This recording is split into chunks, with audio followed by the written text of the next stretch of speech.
All right, what's going on, everybody? So I want to touch a little bit on Brazil and why that's significant, because what's going to happen in Brazil is going to have a cascading effect throughout the world. And if you haven't been following, the elections for the president were key there. And so Bolsonaro versus Lula was the big battle, Bolsonaro being more conservative and right, and Lula being on the left. And I'm not going to go into the details of this, but basically the results were out, and it's been out for a few days.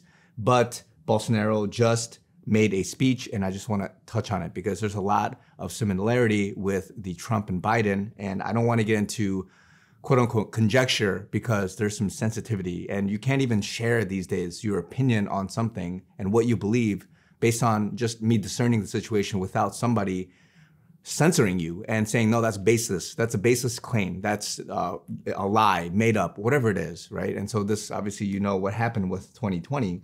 But here, when you look at the situation, when you look at some of the stats, and I think Bolsonaro won every single area except one of the largest in the Northeast, the Nordeste, right? And so, I mean, there's a lot you can see between the lines there, but the margin was very close, supposedly, from what was projected as the stats. But we all know, if you've lived through 2020, what that means. And for a country that's as corrupt as Brazil, in the sense that there's many, people within the corporate, within the political, there's a lot of corruption. I'm not saying he's speaking for everybody, but with that kind of history, and for you to say that there's no chance of any kind of fraud or any kind of irregularity, there is a lot there that you have to be suspect about. And so even as I watched his speech, what he's saying is that he technically did not concede. He didn't say those words, but he vowed to follow the Constitution, and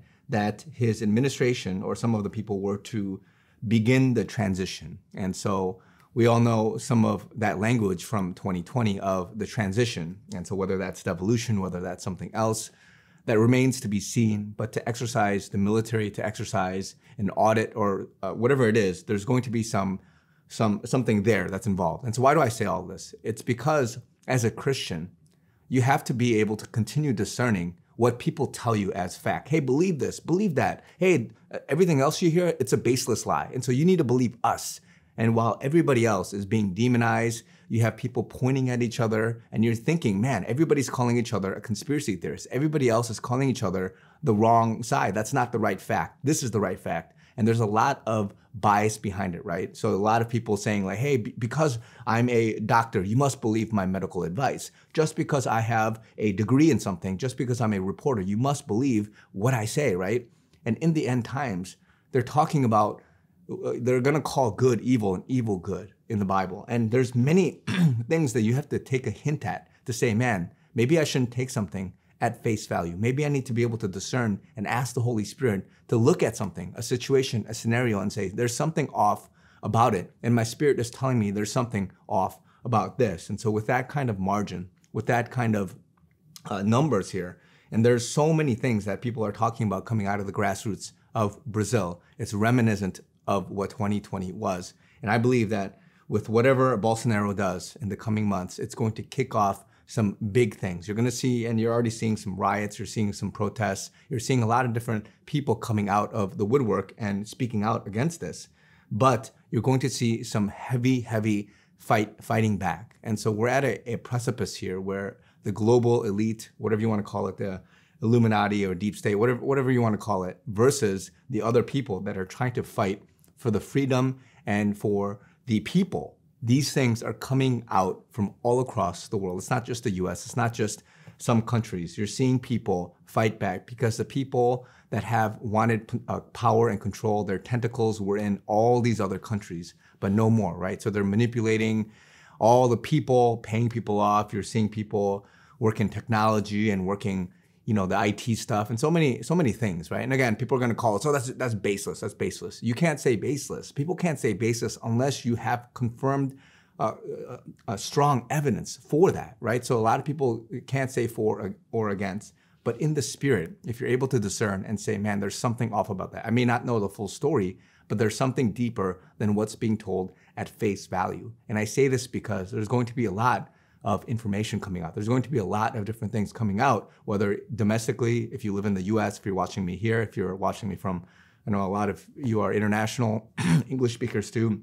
Wherever you are watching, you have to be able to wake up now. You have to be able to not be led by demonic things. Demonic meaning a lie. If you're not speaking the truth, if you're not speaking from a place of love and of a desire to lead people in the right direction, then that's deception. And that is the type of world we are living in right now, where people are telling you, hey, no, believe me, believe this, take this medication. Hey, take this as the right ideology. This is the philosophy you need to be able to follow. These are the ways of the world. And so politically speaking, this is one way for which it's being shown in the world. And if you have discernment and you don't want to be a sheep and you don't want to be able to sit there and just think, you know what, I'm just going to believe my 2 or 3 articles, my 2 or 3 go-to media resources and not question things, then you're going to be led astray. So this is another example, but I think it's very critical in this hour what they're going to do. It may not be what it was here in the US. There might be decisive, fast action, which will kick off other things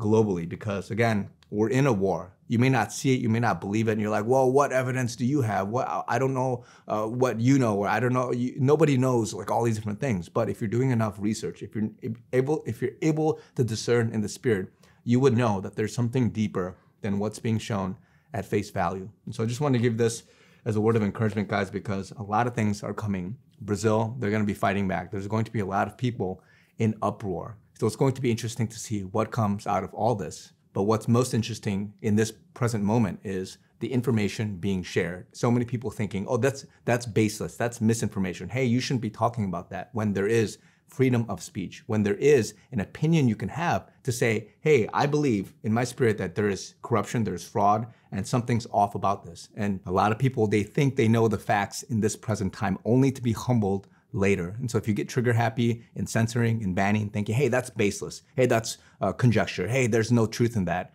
only to suppress the story and the information, then later you get humbled. I'm telling you, there's going to be a lot of consequences for a person like that, or an organization like that. So be very cautious if you are watching. But for other people, it's a time to grow. It's a time to elevate yourself in discernment. It's a time not to look at something at face value. And I'm also giving a warning, because what's going to happen there, what's going to happen in other countries, it's going to be pivotal. It's going to allow you to see what freedom, what fighting back is, instead of sitting back and thinking that all is well. And from how they frame it as being, hey, the world is churning, it's A-okay, nothing to see here. So just want to bless you guys with this and encourage you. Love you guys.